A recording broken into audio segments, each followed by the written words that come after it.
예, 오늘은 욥기 10장입니다. 성경 속에는 욥을 비롯하여 많은 사람들의 삶의 이야기가 기록되어 있습니다. 그들의 마음은 오늘 살아가는 우리의 마음과 결코 다르지 않습니다. 그들의 마음은 우리의 마음속을 비추어주는 거울 역할을 합니다. 그러니까 하나님과 함께 얽혀있는 삶, 그 속에서 어떤 좌절감과 두려움과 불안과 분노와 괴로움을 겪습니다. 그래서 하나님께서 그것들을 어떻게 그런 것들을 극복하도록 돕고 계신가를 우리가 알아봐야 합니다. 하나님은 우리를 만나시려고 이 땅에 인간이 되어 오셨는데 우리는 하나님을 쫓아 올라가려고 하는 어떤 초월적인 어떤 체험이나 환상을 추구합니다. 하나님 우리에게 주시는 계시는 항상 직접적으로 주시는 게 아니라 이렇게 간접적으로 인간의 관계를 통해서 주시길 원하십니다. 아멘.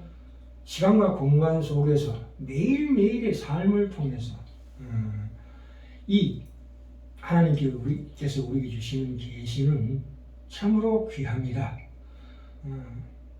이 하나님과 성경 속의 인물 욥과 우리가 이 성령 안에서 삼자간 대화가 가능하다는 것은 참으로 귀합니다.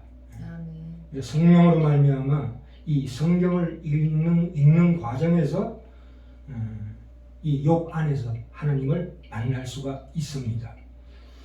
하나님이 실제성, 그러니까 말씀이 살아서 역사하신다는 뜻은 우리가 우리 자신의 경험이나 생각에 비추어서 성경 속의 인물들, 욥을 통해서 그것을 이해하는 것은 오히려 그러한 하나님의 진리의 진실에 다가서는 유일한 통로라고 봅니다.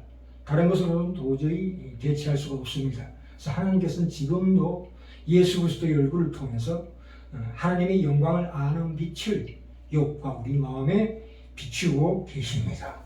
네. 히브리서 4장 14절부터 16절에 보시면 그러므로 우리에게 큰 대제사장이 있나니 성천하신 자 곧 하나님의 아들 예수 그리스도시라. 우리가 믿는 도리를 굳게 잡을지어다. 우리에게 있는 대제사장은 우리 연약함을 체휼하시지 아니하는 자가 아니요. 이 체휼이란 말이 나옵니다. 그것은 경험입니다. 우리의 형편과 처지를 전인격적으로 이해한다. 왜냐하면 우리 안에 있는 슬픔과 고통을 함께 공유하시는 분이다. 이 말입니다. 아멘. 시간과 공간을 초월해서 욥이 그 마음 안에서 함께 체험하시는 분이시다. 그러므로 16절에 우리는 긍휼하심을 받고 때를 따라 돕는 은혜를 얻기 위하여 은혜의 보호자 앞에 담대히 나갈 것입니다. 이렇게 말씀하고 있습니다. 우리가 신앙생활을 오래 하다 보면 우리가 당하는 어떤 어려움이나 고통에 대해서 참 우리를 안심시킬 수 있는 간단하고 쉬운 답을 찾지만 그 답이 없다는 것을 우리가 알게 됩니다. 그렇기 때문에 그 사람들은 자연을 찾아갑니다. 나는 자연인이다. 그 불을 저도 즐겨보는데요. 자연이라는 것은 자연이 우상이 되어버린 겁니다. 자연이라는 것이 하나님을 찾아가는 그 성품의 한 조각일 수는 있지만 그걸 통해서 하나님의 영광을 드러내긴 하지만 그것 자체가 우상이 되어서는 안 된다 이 말입니다. 그래서 이 자연을 찾는 이유가 뭡니까? 자연에서 그 위로를 받고 자연을 의지하게 됩니다. 자연이 우상이 된다 이 말입니다. 그것은 결국 허무주의, 외로움으로 귀결됩니다. 그러니까 하나님과 인간관계에 담을 쌓는 그런 잘못된 그 경험을 하게 되는 겁니다. 그렇죠? 또한 그 애완동물을 기르는 것도 그것도 내가 애완동물의 우상이 됩니다. 인간이 지향해야 될 어떤 영성을 거스르는 스스로가 신이 되고자 하는 그 손쉬운 대체물, 그것이 애완동물 키우기로 비견되고 있거든요. 그래서 이 애완동물을 일평생 동안 내가 필요로 하는 존재로 이게 만들 수 있습니다. 그것은 자기 스트레스를 풀고 가족들에게 상실을 주지 않는 그런 장점도 있지만 그것 자체가 참으로 잘못된 겁니다. 그렇죠? 윌리엄 워즈워드 시가, 우리가 잘 아는 윌리엄 워즈워드 시가 있습니다. 초원의 빛이여 꽃의 영광이여 그것이 다시 돌아오지 않음을 서러워 말고 그 속에 간직한 오묘한 힘을 찾으리 이렇게 나옵니다. 이 윌리엄 워즈워드라는 시인도 참으로 이런 말을 했습니다. 자, 오늘 제목이 체휼입니다. 체휼. 체휼이란 뭡니까? 몸소 겪어본 사람만이 아는 그 마음이, 심장이, 그 피가 함께 하나님께서 우리와 함께 공유하신다. 그렇죠? 이 마음, 심장이, 마음이, 심장이, 피가 우리와 함께 뛴다. 현실에서 체험하는 겁니다. 그렇죠? 이 현실에서 체험되어지는 이 삶이다. 우리에게. 왜? 그러니까 욥이 자기의 고난을 지금 탄식하고 있습니다. 욥이 그렇게 얘기합니다. 10장에서 하나님이 나를 특별한 존재로 만드셨구나 하는 것을 고백하고 있습니다. 그렇기 때문에 하나님께서 특별히 욥에게 엄격하게 취급하십니다. 우리가 저 군대 가시면 군사훈련을 할 때 유격훈련장에서 유격훈련을 하기 전에 30분에서 1시간 동안 PT 체조를 합니다. 그 PT 체조를 하는 이유는 뭡니까? 그 사고를 방지하기 위해서 몸의 긴장을 완화시키는 역할을 하거든요. 그 자체가. 그러니까 몸을 충분히 데펴주고 난 다음에 힘든 훈련을 받게 합니다. 그 훈련 받는 자의 입장에 보면 그것이 버릴 수 있지만 이 조교의 입장에서 보면 그 사람을 위하는 일입니다. 그렇죠? 그래서 하나님께서 우리 천국 시민으로서의 그릇, 어떤 영혼의 그릇을 만드시는 작업이다. 거기에서 말하자면 욥과 우리로 하여금 어떤 체휼하는 예수 그리스도의 비견되는 체휼함을 주시는 이 상황입니다. 그래서 우리가 한번 봅시다. 욥기 10장 1절에 보시면 내 영혼이 살기에 곤비하니 내 원통함을 발설하고 내 마음의 괴로움대로 말하리라. 여기 원통함이란 말은 근심된다 이런 뜻입니다. 발설하고 라고 합니다. 발설이라는 것은 히브리어로 나를 향해서 발설하는 겁니다. 나를 향해서 말을 하는 거예요. 기도죠. 하나님 들으라고 하시는 말씀도 있지만 특별히 나에게 하는 말이다. 그렇죠? 그러니까 이것은 악한 마음으로 하나님을 원망하는 것이 아닙니다. 이거 2절에 나오죠. 내가 하나님께 아뢰오니, 그죠? 나를 정죄하지 마옵시고 무슨 연고로 나로 더불어 쟁변하시는지 나로 알게 하옵소서. 이게 기도입니다. 복수와 원한의 기도는 하나님께서 들으시고 그것을 차단시켜 주시지만 우리 마음속에 평강을 주시고, 이 욥이 지금 10장에서 하는 기도는 자기 자신이 드러나고 하는 기도도 포함이 됩니다. 자기가 자기 자신을 위로하는 믿음의 신앙의 기도입니다. 그렇죠? 10장 3절에 보시면 주께서 주의 손으로 지으신 것을 학대하시며 멸시하시고 라고 나옵니다. 욥은 여기서 하나님에 대하여 질문을 하는 형식을 취하면서 그 하나님에 대한 진리를 밝히고 있습니다. 그러니까 은근히 그 진리를, 자기의 믿음을, 자기의 고난을 이기는 힘을 얻는다 이 말입니다. 그래서 주께서 주의 손으로 지으신 것을 학대하시는 이유는 이라는 그 질문에 분명히 하나님께서 그 지으신 참으로 고귀한 존재 인간의 인생을 결코 학대하실 리가 없다는 그 믿음의 고백입니다. 이런 시문학적인 어법이 성경에는 많이 등장하고 있습니다.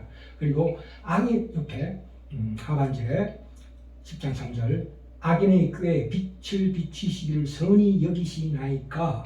이것도 말하자면 예수님 십자가상에서 나의 하나님 해놓고 어찌 나를 버리셨나이까 이렇게 하는 것과 똑같아요. 그것도 하나님을 원망하는 것이 아닙니다.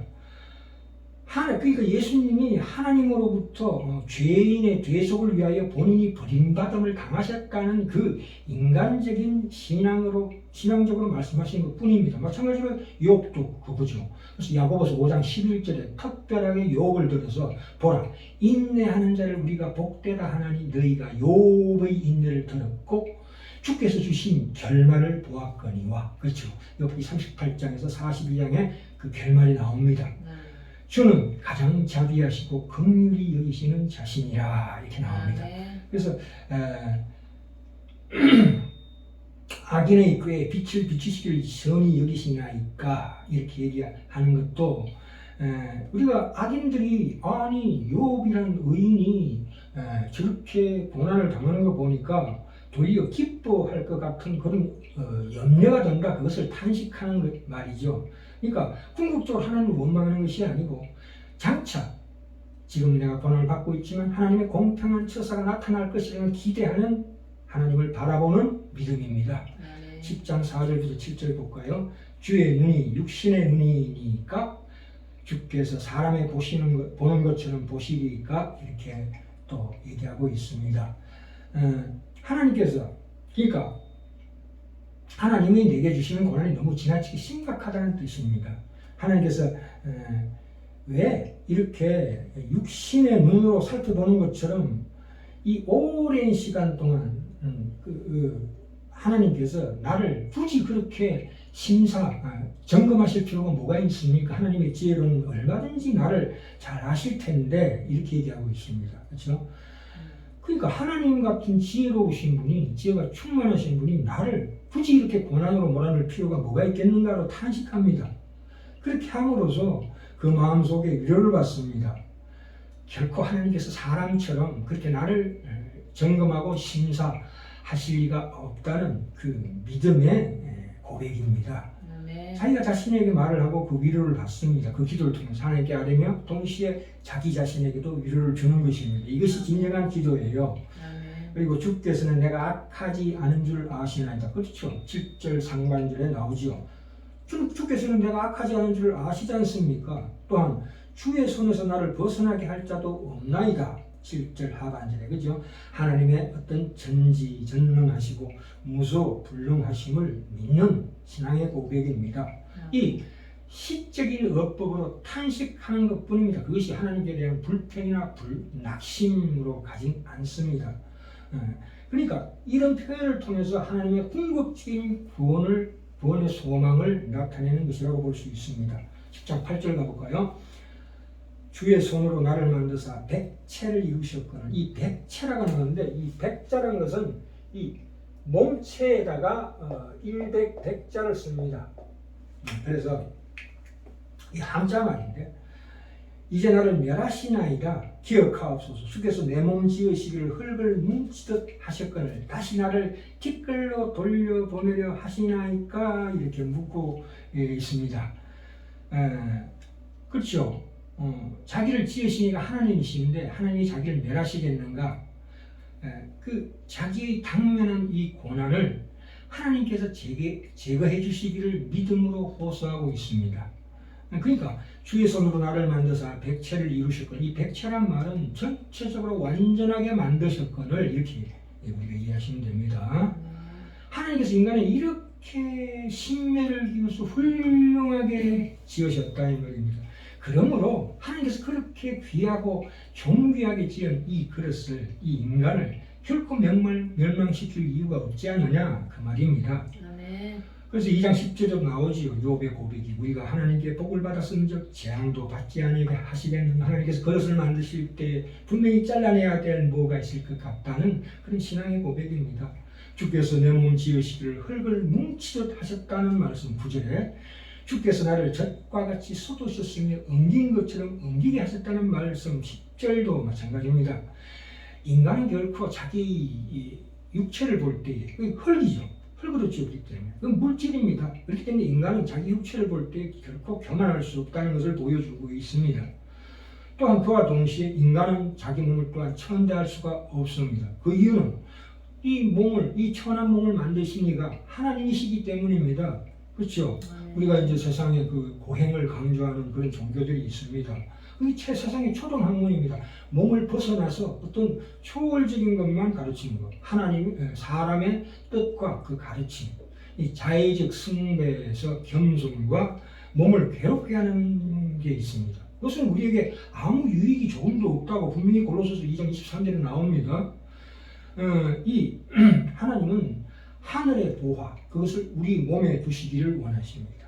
고린도서 4장 7절에 나오지요. 우리가 이 보배를 질그릇에 가졌다. 때 이 천한 몸에 가졌다. 이는 능력이 심히 큰 것이 하나님께 있고 우리에게 있지 않음을 알게 하려 함이라.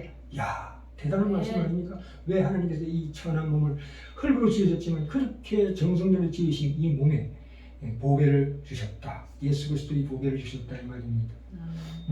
특별히 사람에게만 영을 허락하셨습니다. 고린도서 4장 16절을 보시죠.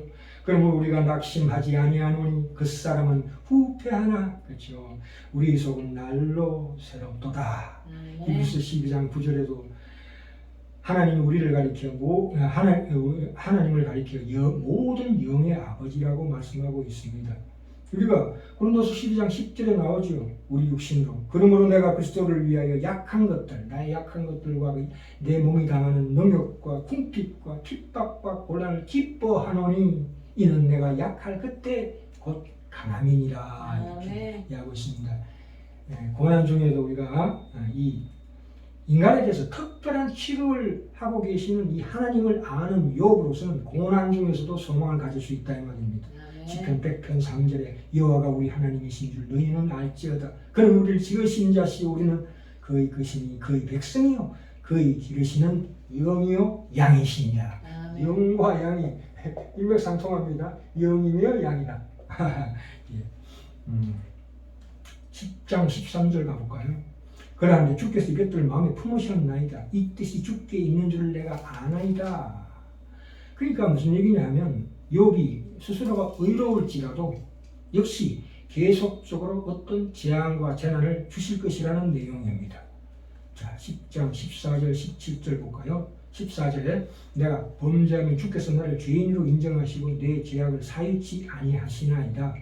내가 악하면 화가 있을 것이오며 내가 의로울지라도 머리를 들지 못할 것은 내 속에 부끄러움이 가득하고 내 화날 목도함이니라. 내가 머리를 높이 들면 주께서 사자처럼 나를 사냥하시며 내게 주의 기이한 능력을 다시 나타내시나이다. 주께서 자주자주 증거하는 자를 갈마들여 나를 치시며 나를 향하여 진노를 더하시니 군대가 갈마들어 치는 것 같으니이다. 이렇게 욥이 지적한 것은 자기의 어떤 짓지 않은 그 죄악에 대해서 하나님에 대한 엄격한 그 감시와 징벌에 대해서 지금 이야기하고 있습니다.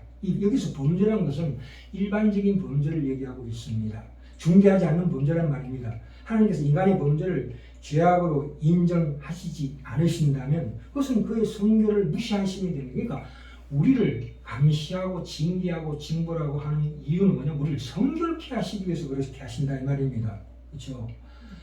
하나님은 인간의 죄를 인정하십니다. 왜 인정하십니까?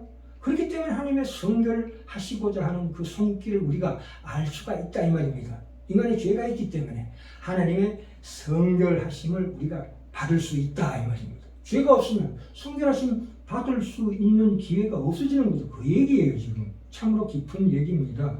여기서 15절에 악하면 극도로 악한 것을 얘기합니다.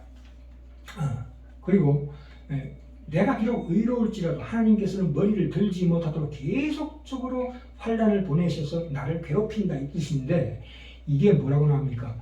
증거하는 자를 갈마들여라는 말이 나옵니다. 갈마들여란 말은 이 번갈아서라는 겁니다. 우리가 군대가 나갈 때 육해 공군이 다 나가잖아요. 육군도 나가고 공군도 나가고 해군도 나가듯이 나를 끊임없이 그러니까 주께서 자주 이 증거하는 자를 바꾸어가면서 나를 치신다 이 말입니다. 번갈아 가면서 나를 훈련시키신다 이 말입니다. 그렇죠? 그것이 갈마들여 치는 것 같다는 뜻입니다. 욥이 원망처럼 보이지만 그렇지 않습니다. 욥은 이 자기 고난 문제를 가지고 기도하는 것입니다. 하나님께 기도하는 것은 신앙으로만 성립이 되는 겁니다. 신앙이 없으면 기도할 수가 없습니다. 욥은 참 이때 풀기 어려운 고난의 문제를 안고 현실 그대로를 하나님 앞에 아뢰입니다. 그러니까 그 마음 깊은 곳에는 하나님의 주권을 확실하게 믿었을 것입니다. 이런 어법은 참으로 성경에 너무너무 많습니다. 특히 시편에 많이 있습니다. 다윗도 그러죠. 환난 가운데 말하기를 시편 13편에 1절에 나옵니다. 여호와여 어느 때까지니까 나를 영영히 잊으시나이까 이렇게 고백하고 있습니다. 오래 참아 기다리는 신앙입니다. 이것은 인내. 욥은 인내의 화신이요 믿음의 화신이라고 나와 있습니다. 에스겔서도 나오지요. 신자는 하나님 앞에서 자기가 당하는 난관과 불가사의한 이 환난에 대해서 그것을 솔직하게 내놓고 해결받기를 원해야 합니다. 우리가 일부러 그렇지 않은 것처럼 경건을 다 가장하지 말고 직접 그런 일이 있으면 하나님 앞에 담대하게 나가서 아까 히브리 12장에서 우리가 확인했죠. 담대하게 하나님 앞에 나가서 아뢰일 줄 알아야 합니다. 네. 자, 오늘 결론 들어갑니다. 네. 그러니까 이 성경의 말씀은 살아 역사하는 겁니다. 분명히 그것을 자기 것으로 만들어서 구체적으로 내 삶 속에서 내 경험으로 채우라는 것으로 하기를 원하시기 때문에 하나님은 그런 우리에게 주어진 세상적인 것을 안전한 안심할 수 있는 그런 것들을 다 물리치십니다. 뚜렷하게 우리 영혼의 깊은 곳을 타치하십니다. 그래서 그런데 이 과정이 필요합니다. 시간이라는 과정이 필요합니다. 우리가 하나님 말씀 보면 금방 훌륭해집니까? 그렇지 않습니다. 다시는 뒤집지 말자. 아멘. 그러고 난 다음에 돌아서 또 뒤집는 게 인간입니다. 그거를 하나님의 그 살아계신 말씀을 내 것으로 만들려면 우리가 이 육체의 그 습관을, 그 버릇을 하나님 주시고자 하는 그 내용을 만들어가야 합니다. 이 피와 살을 바꿔야 한다 이 말입니다. 체휼해야 된다 이 말입니다. 네. 뽑고 또 뽑고 하나님이 주시는 그 영혼의 참으로 성결한 그 기둥을 세워야 합니다.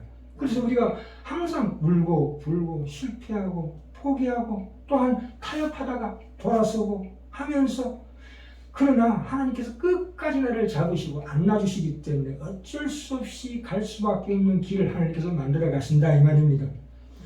우리가 욥을 꾸짖는 세 친구가 아니라 우리 스스로가 욥일 수밖에 없는 이유가 바로 그렇습니다.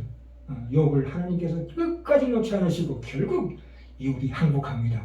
항복하는 그 기쁨을 누립니다. 그래서 그 다음부터 그의 삶이 어떻게 됩니까? 정말로 자유한 삶이 됩니다. 마음 놓고 삽니다. 참으로 대장부처럼 사는 대목이 42장 막판에 나옵니다. 아름답게 삽니다. 참 이런 우리의 영혼의 자유, 저 영원한 천국에서의 그 자유를 하나님께서 주시고자 합니다. 그래 마지막으로 마가복음 2장에도 나오지요. 그 안식일이 사람을 위하여 있는 것이요 사람이 안식을 위하여 있는 것이 아니다. 하나님 주신 우리 율법이나 모든 규칙이나 질서 모든 것들이 그것에 얽매이려고 우리 하는 것이 아니라 우리가 그 하나님이 주시는 그 법 율법보다 더 큰다. 네. 하나님은 우리를 신앙이라는 특별한 고정된 어떤 질서 속으로 묶지 않으십니다. 신앙이란 뭡니까? 그 하나님을 아는 것입니다. 어떤 우리에게 주시는 어떤 이상적인 생각이나 어떤 율법, 어떤 것을 뛰어넘어 실제적으로 하나님과 하나가 되고 하나님의 자녀가 되는 것입니다.